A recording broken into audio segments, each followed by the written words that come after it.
Teresa et Alexander m'ont proposé d'imaginer une conférence qui aborderait le thème de l'auto-édition à l'occasion des journées Arts et Sciences organisées par Musinfo à Saint-Étienne. J'ai bien sûr été honoré, mais aussi un petit peu intimidé par le côté assez vaste du sujet, qui a été énormément traité. Et je me suis demandé, bien entendu, ce que j'allais pouvoir dire de pertinent sur le sujet.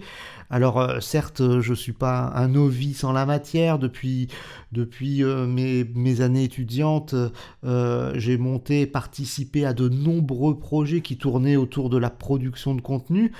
Et le dernier en date, c'est Aranea Édition, une micro maison d'édition de projets numériques qui dispose d'un mini studio de création, un studio de création numérique, un studio photo, et qui permet de mettre en place des projets d'édition de livres numériques, de livres physiques que l'on peut retrouver dans les librairies, d'exposition, de diffusion audio à travers les réseaux, en organisant des web radios, etc.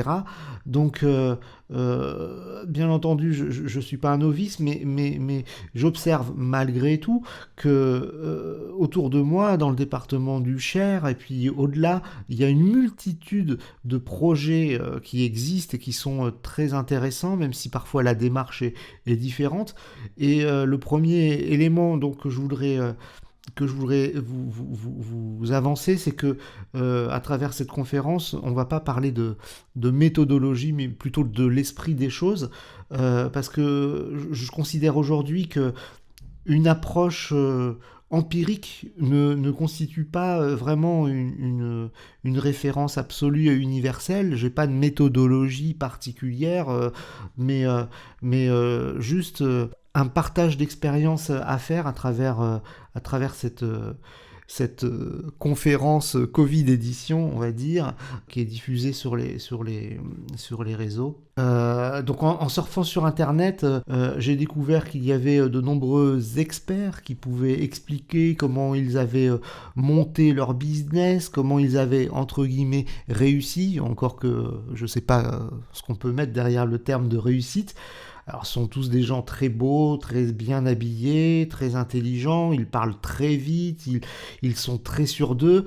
Alors, moi, je vous le dis tout de suite, je ne vais pas jouer du tout dans ce registre-là, et sans vraiment tout à fait renoncer à vous donner quelques pistes, je voudrais surtout vous transmettre l'envie de faire dans une approche artistique qui vous est propre, et vous encourager à développer vos propres connaissances et expériences annexes pour ne pas que votre travail soit détourné de son sens initial, au point que parfois on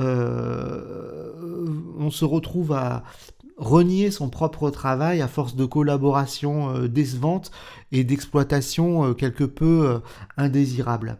Donc tout d'abord, je voudrais revenir sur l'intitulé de la conférence que l'on vous propose aujourd'hui en ligne, en raison de la crise sanitaire, bien entendu.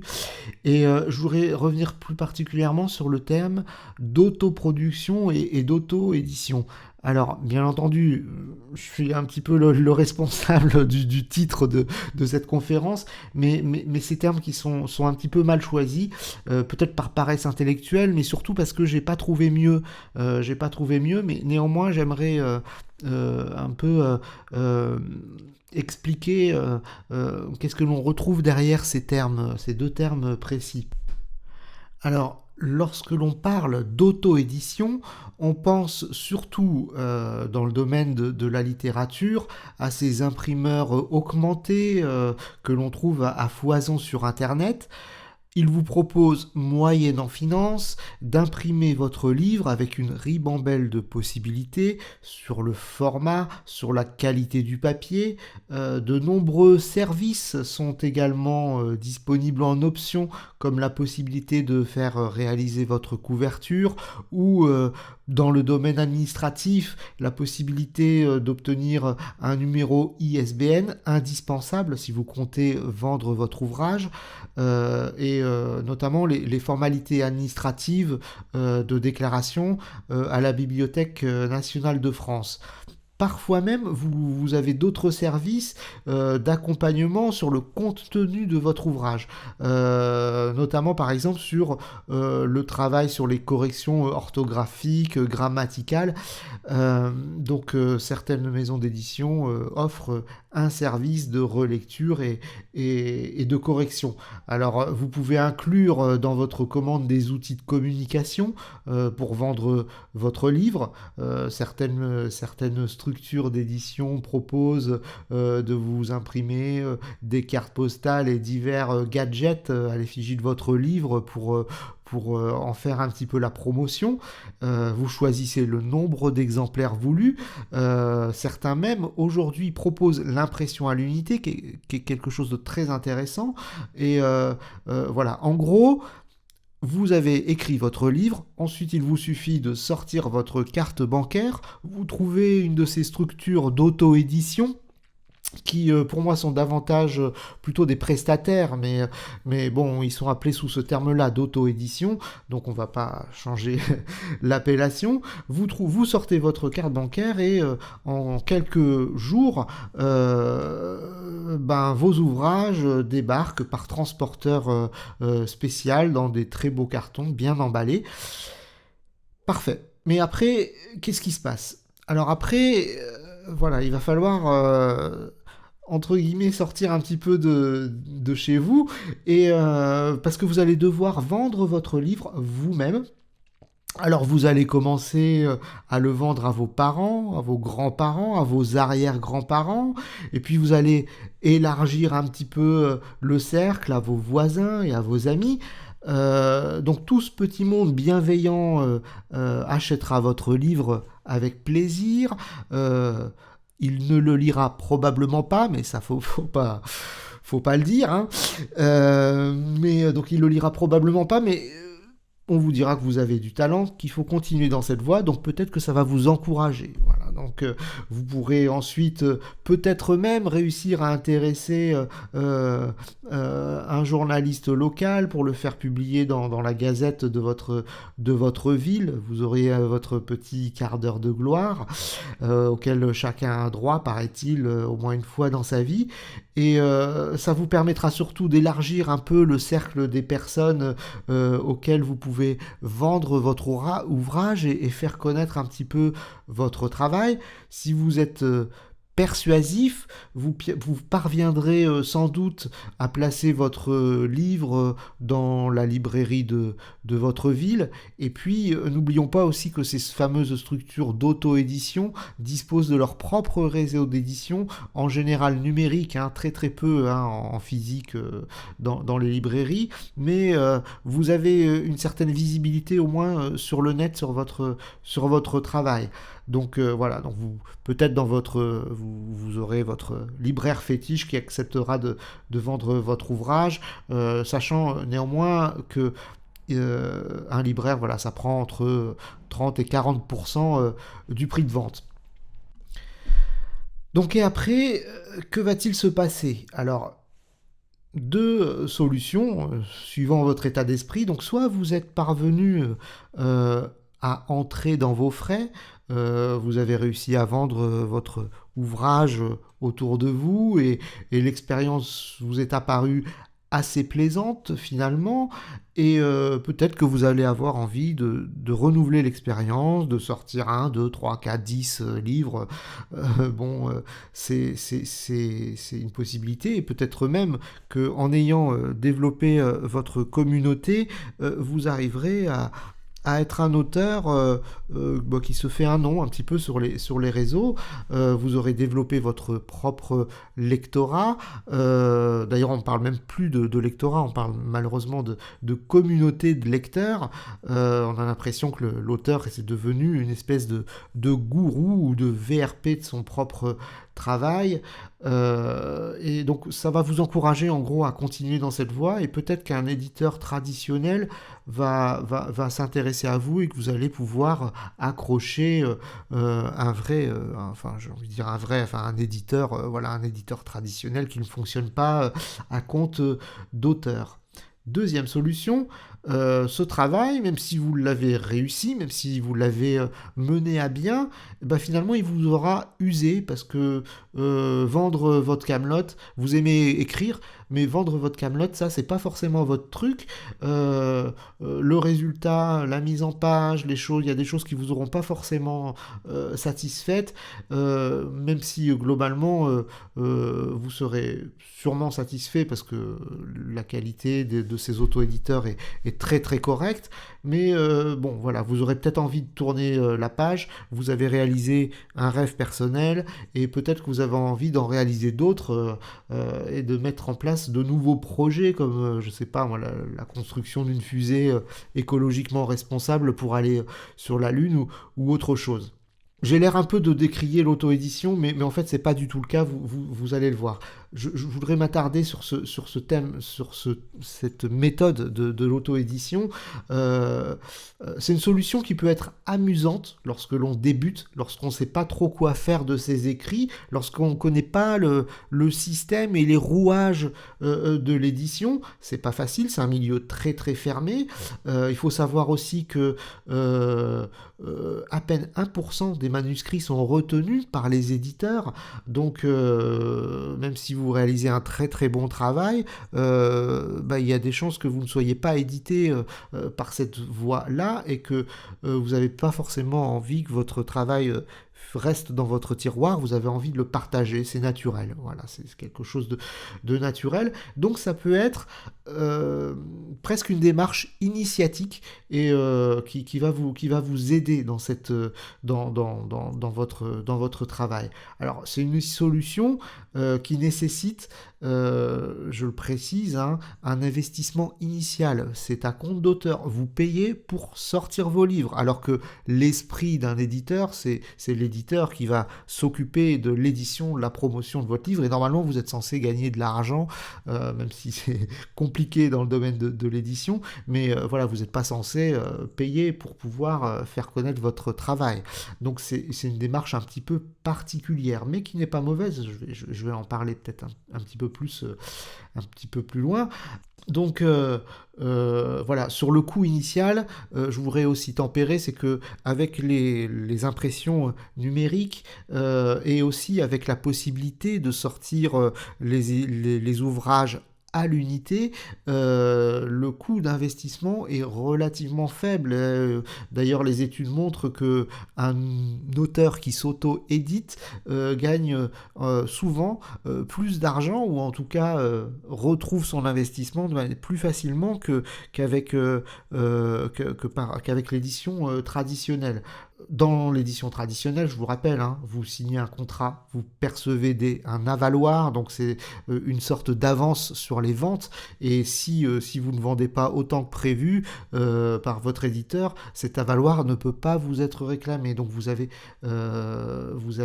quand même une certaine assurance à ce niveau-là, mais aujourd'hui dans le milieu de l'édition qui est très fermé, pour un premier roman par exemple, les avaloirs sont souvent assez faibles, et la durée de vie d'un livre est très très courte. Je vais peut-être m'attarder un petit peu plus loin sur la part des droits d'auteur, sur le système de l'édition traditionnelle qui est vraiment très très particulier. Donc on l'aura compris, c'est une démarche intéressante, mais qui est assez individuelle. Pourquoi pas, mais voilà, avec ses avantages et ses inconvénients. Premier inconvénient, c'est la standardisation du travail. Moi, c'est la chose qui me dérange le plus personnellement, parce que lorsque l'on veut s'auto-éditer, on a envie d'une certaine liberté, on veut que les choses soient faites exactement comme on le veut, on veut maîtriser tout. Alors l'auto-édition ne permet pas toujours d'aller au bout des choses. L'auto-édition traditionnelle, telle qu'on avec à compte d'auteur, tout simplement. Donc ça permet pas.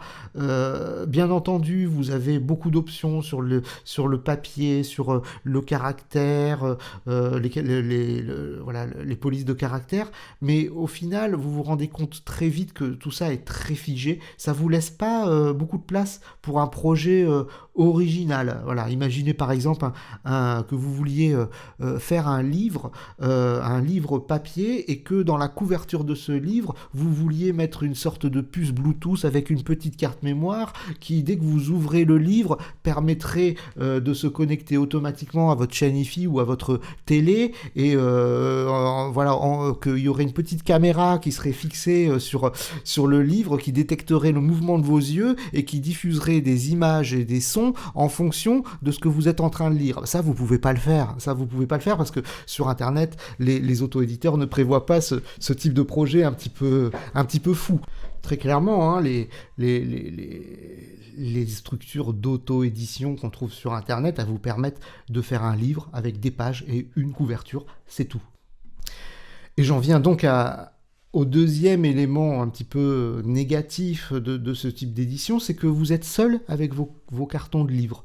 Voilà, vous avez peut-être réussi à trouver autour de vous une ancienne prof de français qui va faire des corrections pour vous. Vous avez peut-être trouvé un petit graphiste en herbe qui va vous aider à faire une couverture et à faire une mise en page pas trop moche. Mais globalement, vous êtes encore un petit peu dans le bricolage, hein. La qualité de ce que vous faites va dépendre du talent des gens qu'il y a autour de vous. Voilà, si vous n'êtes pas capable ou si vous n'avez pas l'envie de vouloir faire les choses par vous-même, faire votre couverture, faire votre vrai travail, et si vous n'avez pas envie de perdre beaucoup de temps avec ça, vous aurez des choses qui sont assez moyenne en fin de compte, et donc c'est pas vraiment l'objectif quand on essaye de s'adonner dans l'auto-édition. L'objectif, c'est d'arriver à quelque chose qui vous satisfait véritablement et dont vous êtes un petit peu fier de partager le résultat. Alors, je le concède, hein, énoncé comme cela, c'est un petit peu violent et injuste, parce que beaucoup d'auteurs se retrouvent pleinement dans ce type d'édition-là, hein, et on sait aujourd'hui que ça fonctionne plutôt bien pour certains auteurs, mieux qu'avec l'édition traditionnelle, et surtout ce mode d'édition a beaucoup évolué, hein. Au début, c'était perçu avec un peu de condescendance par les éditeurs traditionnels. Cette idée de rendre accessible la publication à tous, c'était quelque chose qui était un peu dérangeante dans le milieu très fermé de l'édition. Voilà, c'était perçu très clairement, on va pas se mentir, hein, comme une espèce de tout à l'égout, un cimetière des manuscrits refusés d'auteurs ratés, l'auto-édition, hein, qu'on appelle aujourd'hui l'édition à compte d'auteur, sous cette forme, est pourtant devenu un véritable vivier dans lequel il n'est pas rare de trouver des choses intéressantes, à tel point que les éditeurs normaux y repèrent les talents, les nouveaux talents qui leur auraient échappé, et que l'auto-édition peut devenir une passerelle efficace pour franchir les barrières des grands éditeurs, et cela permet de se faire un nom tout simplement dans un circuit parallèle, et pourquoi pas ensuite par la voie traditionnelle de l'édition d'élargir son lectorat, surtout de partager un petit peu son travail. D'ailleurs, j'avoue, hein, honnêtement, ne jamais rien lu de vraiment mauvais dans le domaine de l'auto-édition, hein. Il y a des choses qui peuvent être moins intéressantes, mais elles sont pas fondamentalement mauvaises la plupart du temps. C'est plutôt bien réalisé, c'est propre.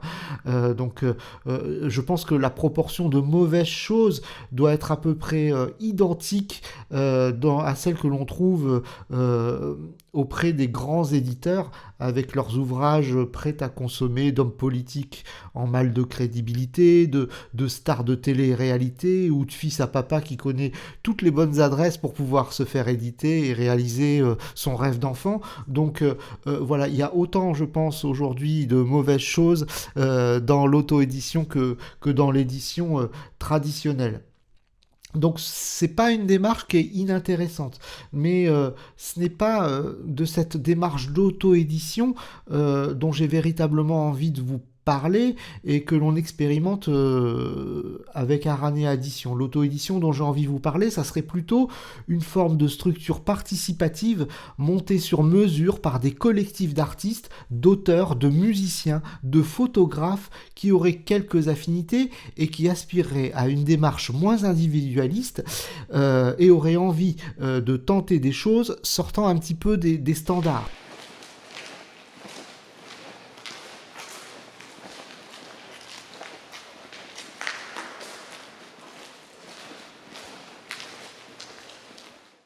Voilà, c'est dans cette mesure que l'on pourrait évoquer le terme d'autoproduction, hein, qui est le deuxième terme employé dans cette conférence, voilà, que j'ai choisi, qui n'est pas forcément très très juste par rapport à une démarche qui consisterait à faire soi-même et à faire connaître soi-même.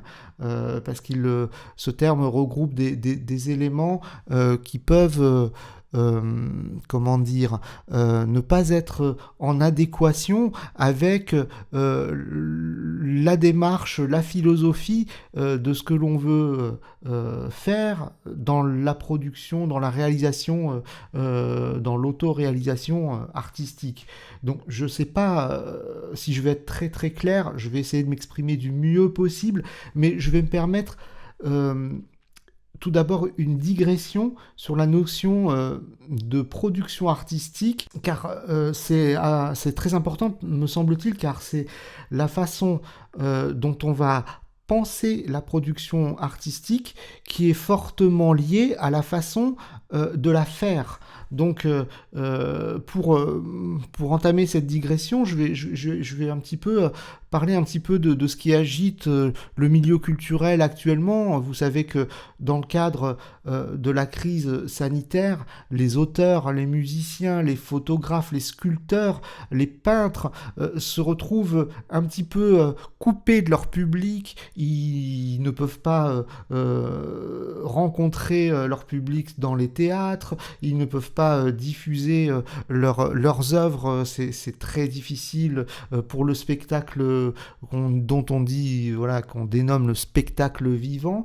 Et donc, un petit peu partout en France, il y a des mouvements de théâtre occupé qui expliquent que, eux aussi, artistes, ont besoin de vivre. Et pour vivre, ils veulent vivre de leur art, ce qui est tout à fait légitime, bien entendu, et que ils essayent d'expliquer que le métier d'artiste, c'est un métier comme un autre, et que s'ils peuvent pas exercer leur métier, ils se retrouvent un petit peu dans une situation de dénuement financier, et un petit peu comme d'autres, comme n'importe quel autre métier.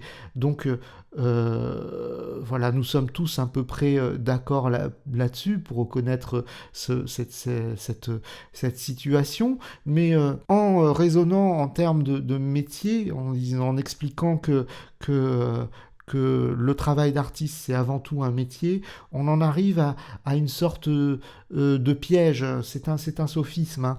Pour vivre, il faut que notre art rentre dans une logique de marché. Alors il faut produire parce que c'est notre gagne-pain et parfois on en oublie le sens profond de notre démarche artistique. Et le mouvement aujourd'hui amène un petit peu à réfléchir là-dessus. Est-ce que on va produire pour vivre ou est-ce qu'on vit pour produire? C'est la question que l'on peut se poser. Et aujourd'hui, on observe depuis d'ailleurs de très nombreuses années, hein, une évolution exponentielle des projets artistiques sans que l'on se pose véritablement la question de leur pertinence et surtout avec le risque que cette profusion rende l'art parfaitement invisible, inaudible, impalpable. Donc le piège de la facilité des outils numériques pour partager nos œuvres, pour produire, peut nous amener un petit peu dans le même sens que ce qu'on voit aujourd'hui avec le phénomène des médias. On a une profusion d'informations et au final, on n'y comprend plus rien, on est complètement noyé, on ne voit plus l'essentiel de l'accessoire. Ça devient difficile de distinguer tout ça. Et les rédactions elles-mêmes dans les journaux, dont l'une des missions principales est de faire le tri de l'information, deviennent complètement inutiles. Alors, je vais peut-être en décevoir quelques-uns, mais c'est vrai qu'aujourd'hui, on n'a pas besoin de production, on n'a pas besoin de faire. Il y a déjà beaucoup trop de choses qui existent, et certaines sont excellentes, mais elles sont noyées aussi au milieu de choses très médiocres ou très peu intéressantes. Donc, j'ai envie de dire, pour faire de la bonne production, il est urgent de ne rien produire. Je voudrais prendre l'exemple d'un groupe de la fin des années 80, je crois, qui s'appelle My Bloody Valentine. Ils ont travaillé pendant plusieurs années à la réalisation d'un album. Ils ont ruiné leur maison d'édition littéralement, et lorsque ce disque est sorti, après plusieurs années de travail, c'était un disque absolument extraordinaire, très novateur, très intéressant, et puis ces musiciens-là n'ont plus rien fait pendant 20 ans. Donc, non, c'est pas qu'ils n'ont rien fait, c'est qu'en fait, ils ont continué leurs expérimentations chez eux, dans leur studio, etc. Ils recherchent, on était vraiment dans le domaine de la recherche musicale, mais ils ne produisaient rien, absolument rien de tangible, ils étaient dans la recherche, et peut-être aujourd'hui, justement, à ce titre-là, il est urgent de ne plus considérer l'artiste ou le travail de l'artiste comme un métier comme un autre, et justement considérer que c'est pas un métier comme un autre, qu'il doit échapper à cette logique de marché, parce que sinon on va se retrouver avec des millions et des millions d'œuvres qui n'ont aucun intérêt, et on va avoir du mal à distinguer les choses intéressantes. C'est bien d'avoir beaucoup de choses, d'avoir de la diversité, mais ce qu'on voit aujourd'hui, c'est que tout le monde copie tout le monde fait la même chose que tout le monde, et peut-être aujourd'hui, quand on se lance dans un projet de production, c'est ce que je voudrais vous dire, c'est la priorité, c'est vraiment la chose numéro 1. Est-ce que ce que vous faites, vous pensez vraiment que ça va apporter quelque chose? Est-ce que vous avez autre chose à montrer au monde, ou est-ce que c'est votre plaisir personnel qui va compter avant tout? Voilà, c'est un petit peu provoquant, parce que si on raisonne comme ça, effectivement, on va plus rien faire. Mais c'est vraiment, moi j'encourage tout le monde à se lancer dans des projets. Aujourd'hui, les outils qui existent sont assez exceptionnels, et permettent de faire beaucoup de choses. Mais parfois, il faut savoir se limiter, il faut savoir prendre le temps de faire les choses. Et l'autoproduction telle que moi je la conçois avec Arania Édition, c'est une manière de sortir de cette logique de marché. C'est comme ça que je conçois l'autoproduction, et pas comme dans une logique aujourd'hui dans laquelle tombent de nombreux artistes qui vont répondre à des appels à projets, et qui se retrouvent aujourd'hui évidemment mais c'est évidemment pas de leur faute, c'est le système qui veut ça. C'est qu'aujourd'hui ils ne peuvent pas produire, donc ils ne peuvent plus vivre. Donc peut-être qu'il faut que bien entendu il y ait un travail qui soit fait de ce côté-là, mais ça c'est pas vraiment le sujet de cette conférence. Mais je voudrais vraiment insister sur la notion sur le sens de ce que l'on va faire dans la production. Voilà, aujourd'hui on peut à peu près, n'importe qui peut produire à peu près n'importe quoi, mais là où ça fait la différence, c'est le sens que l'on donne à ce qu'on fait. C'est la manière dont on va le penser, le réfléchir. À Arania Édition, on sort des choses vraiment au compte-gouttes. On a une logique particulière qui fait que aujourd'hui un projet, déjà on s'est attaché à un principe qui est de ne répondre à aucun appel à projet d'État, de ne solliciter aucune subvention. Donc ça nous limite forcément dans le choix de ce que l'on va, entre guillemets, produire.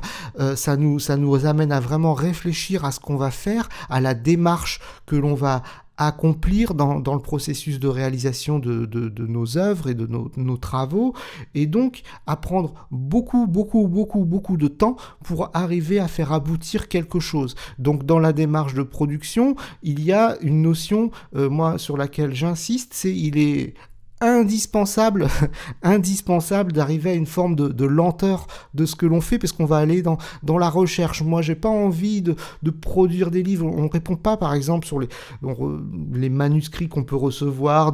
Moi, je réponds à aucun appel à aucun livre qu'on m'envoie sous forme de manuscrit, parce que c'est pas vraiment cette notion de production là qui m'intéresse.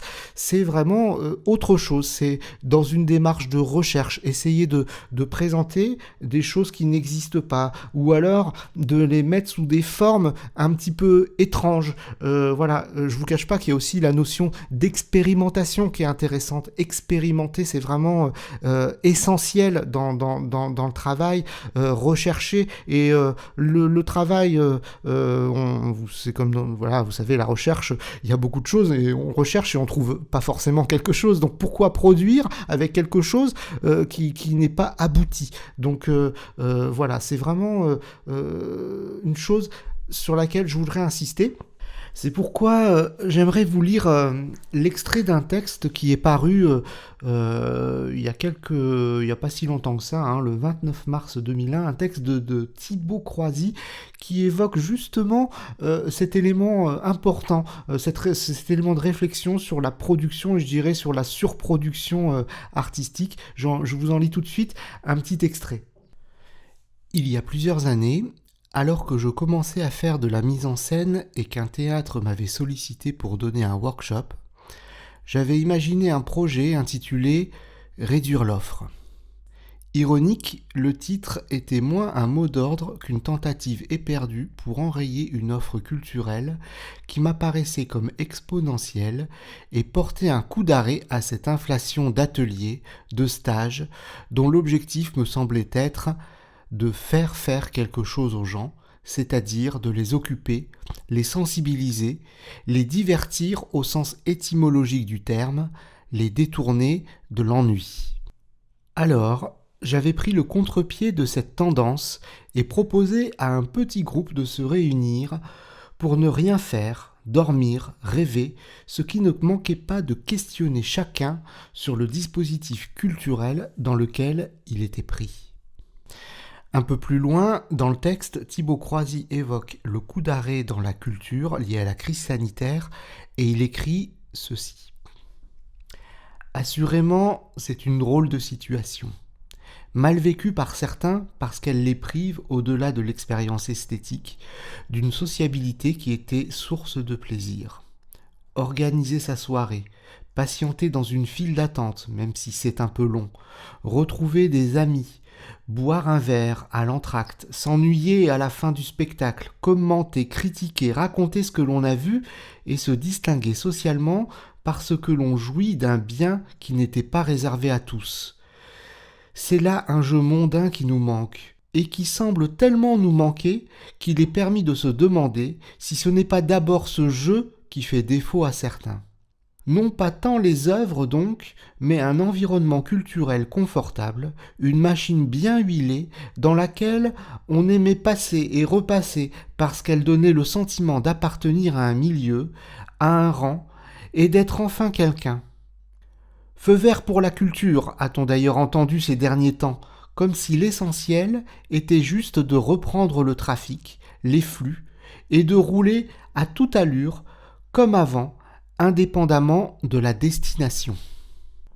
Voilà, c'était juste un extrait du texte de Thibaut Croisy intitulé « Seul face à l'art, entre les ruines de la culture ». Donc je vous encourage à aller lire l'intégralité de ce texte qu'on trouve assez facilement sur Internet. Je voudrais juste rebondir sur la dernière phrase du passage que je viens de vous lire, lorsqu'il dit comme si l'essentiel était juste de reprendre le trafic, les flux, et de rouler à toute allure comme avant, indépendamment de la destination.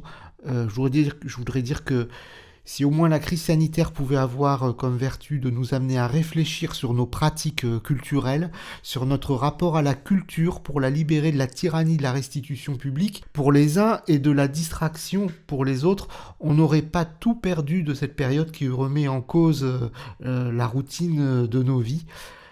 Pour moi, entrer dans une logique d'autoproduction telle que je l'entends avec Aranea Édition revient à tenter de faire un pas de côté, je pense que c'est le moment, et aller un peu vers l'inconnu pour sortir de la logique de production artistique telle qu'on la connaît aujourd'hui.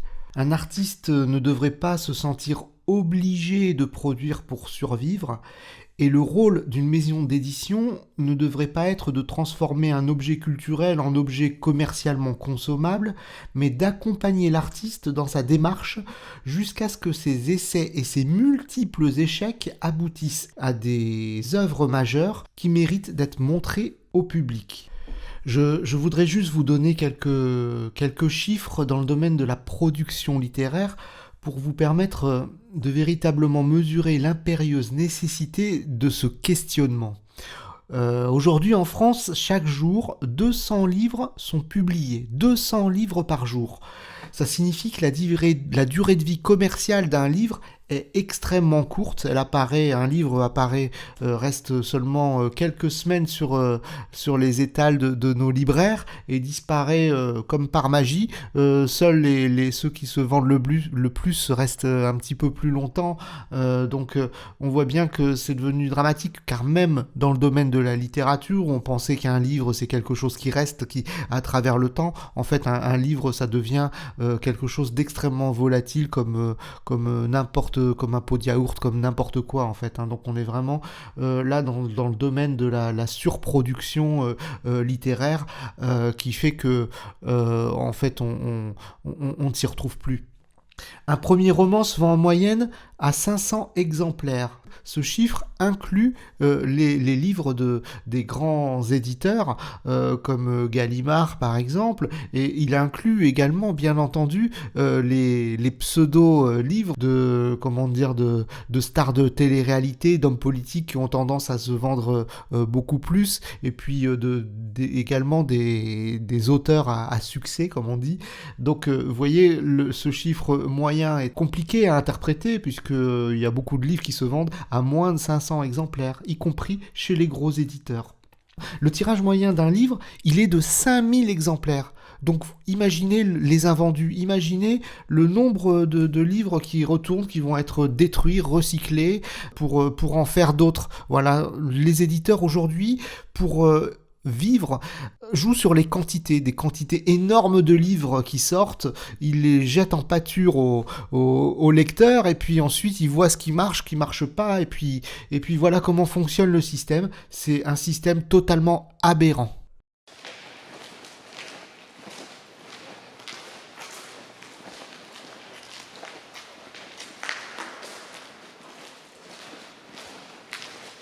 Donc on le voit, malgré le fait que seulement 1% des manuscrits soient édités aujourd'hui, on vit malgré tout dans le chaos de la surproduction littéraire, et je pense que ça doit se retrouver également peut-être dans d'autres domaines. À mon sens, l'auto-édition constituée en collectif artistique et technique doit permettre d'échapper à la logique de marché pour jouer un rôle d'accompagnement, sans l'obsession de vouloir à tout prix sortir quelque chose qui ne serait finalement en quelque sorte qu'une manière de polluer un peu plus l'espace public, et peut-être aussi d'entretenir le sentiment fallacieux et illusoire d'exister pour les uns et d'être distrait pour les autres, comme je le disais tout à l'heure.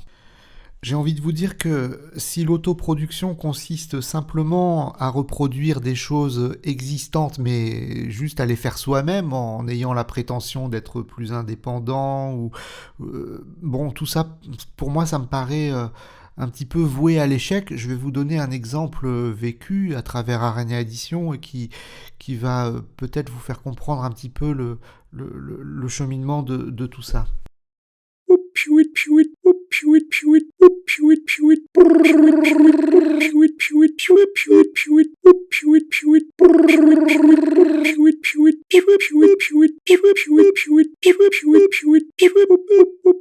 Il y a quelques années, je portais un certain intérêt sur la façon de transmettre l'information locale, car ce qui existait à travers la presse quotidienne régionale ne me paraissait pas satisfaisant. Les publi-reportages, les micro-trottoirs, les comptes rendus d'inauguration pour faire briller les élus locaux, tout ça baigné dans une sorte de marmite dégoulinante de flagornerie. Ça me paraissait extrêmement ringard, désuet, dépassé. Et donc, je me suis lancé au fil des années dans 3 ou 4 projets successifs, un peu alternatifs, avec à chaque fois des approches différentes qui se sont révélées être finalement des échecs assez cuisants. J'ai pas réussi à inventer une presse locale qui puisse être intéressante, je veux dire, dans le sens pertinente, qui va favoriser le débat, qui va faire que on va arrêter de diffuser des informations futiles. Au final, je ne faisais que reproduire ce qui existait déjà. Alors j'ai bien entendu cherché à persévérer. J'ai monté un ultime projet qui s'appelait Centroscope, qui était basé sur l'hypothèse que la pauvreté de l'information locale quotidienne était potentiellement liée à l'étroitesse de sa zone de chalandise. Et donc pour échapper à cette information un petit peu consanguine, j'ai imaginé la création donc d'un pure player qui aurait été consacré à l'information régionale. Très vite, malgré le constat était un petit peu le même. Alors, pour la petite histoire, j'en avais conclu dans un premier temps que c'était lié à l'absence de moyens, au fait de ne pas avoir suffisamment de réseau au niveau régional pour bien hiérarchiser les informations, les récolter, les hiérarchiser, etc. Au final, dans le même temps, un concurrent, entre guillemets, s'était monté du côté d'Orléans pour faire exactement la même chose que moi. Donc, vous imaginez encore on va reproduire tout le temps les mêmes choses.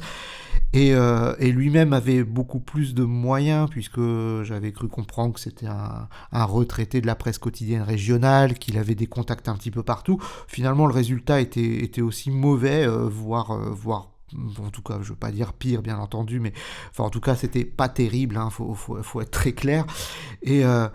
Et donc, voilà, l'autoproduction n'a pas d'intérêt si c'est pour reproduire des choses déjà existantes, et surtout, mais elle a l'intérêt de pouvoir expérimenter les choses, de faire les constats d'échec, et d'avoir la possibilité d'arrêter les choses à temps, plutôt que de surcharger, là on était sur des pure players, donc du contenu d'information sur Internet.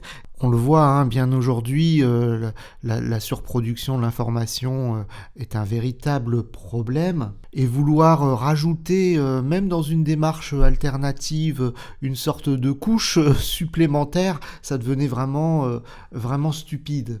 Donc je pourrais dire oui à l'autoproduction non productiviste et intelligente.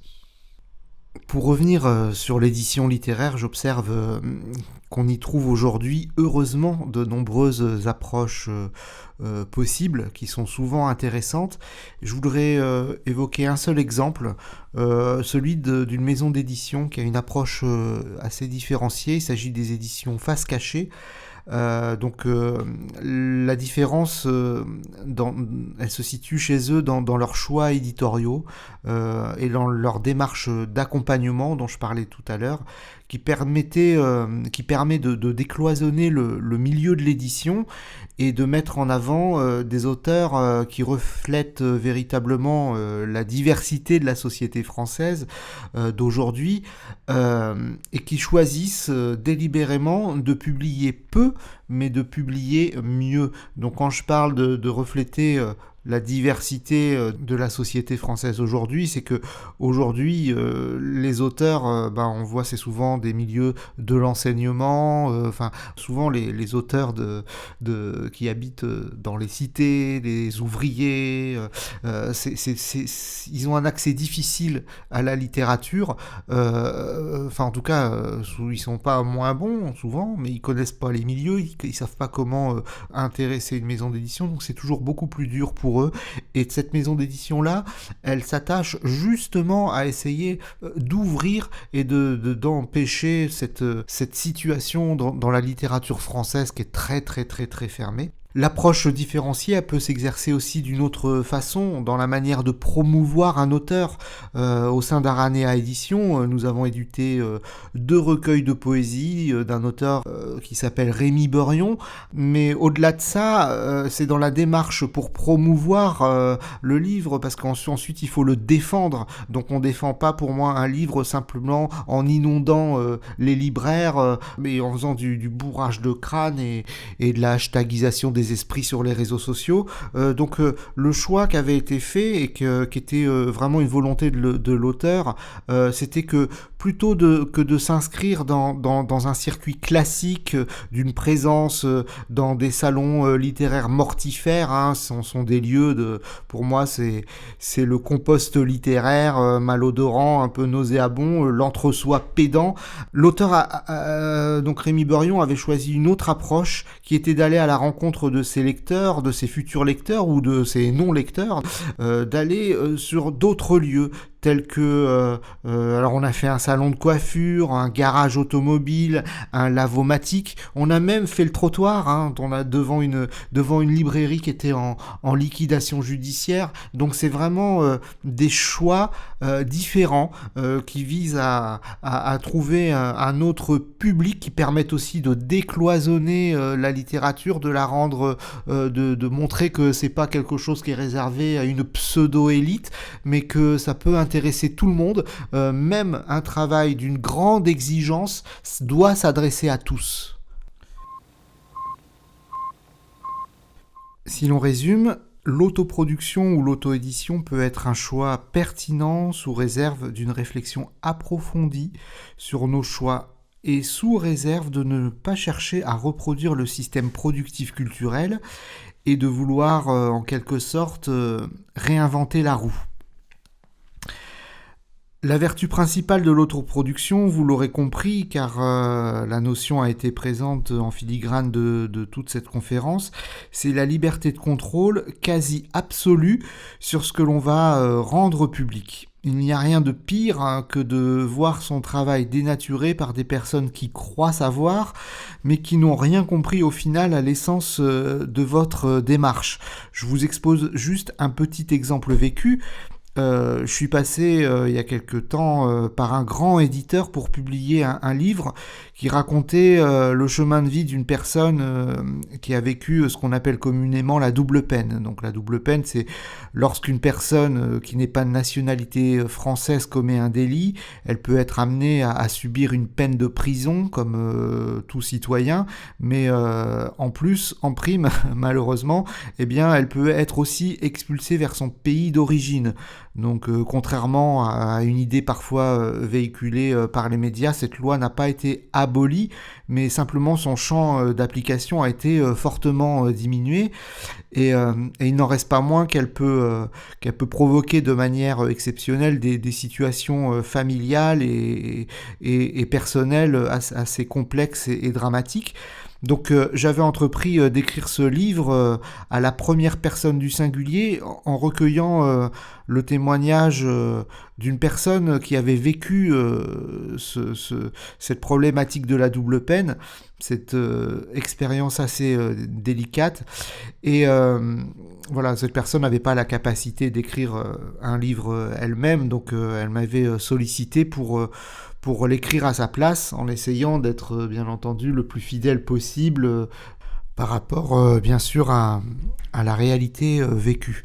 Donc dans mon travail, j'avais particulièrement soigné le premier chapitre en décrivant la scène du personnage, ou plutôt de la personne, puisqu'il s'agissait d'une histoire vraie, assise dans l'avion, se repassant dans la tête le film de sa vie qui l'avait conduit jusque-là, et le lecteur pouvait ainsi plonger directement dans des problématiques humaines qui étaient produites par cette loi, et qui posaient produites par cette loi dite de la double peine. Alors c'était pour moi un chapitre très dense, très fort, mais vraiment essentiel. J'en étais particulièrement fier parce que sur le rythme des phrases, sur la manière dont c'était conduit, et il est vrai que ce chapitre était un petit peu plus long que les autres, sans être excessivement plus long que les autres. Voilà, c'est vrai qu'il n'était pas tout à fait...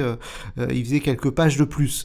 Mais lorsque donc j'ai soumis le manuscrit à l'éditeur et que ensuite il me l'a renvoyé avant publication, ce sont les épreuves, hein, j'ai eu la surprise de voir que le premier chapitre avait été découpé à la hache en 2 chapitres totalement désarticulés. C'était pour moi une véritable catastrophe, parce que un premier chapitre pour un livre, c'est vraiment essentiel, et voir un truc complètement désarticulé, ça donne pas envie. Moi je me mets à la place du lecteur, ça va pas trop lui donner envie de lire la suite, surtout sur des problématiques assez complexes. Donc j'ai cherché un compromis, entre guillemets, et j'ai dû retravailler l'articulation de ces 2 chapitres, mais au final, le résultat de mon travail était malgré tout inférieur au travail initial que j'avais soumis à l'éditeur. Donc, avec un grand éditeur, vous êtes ainsi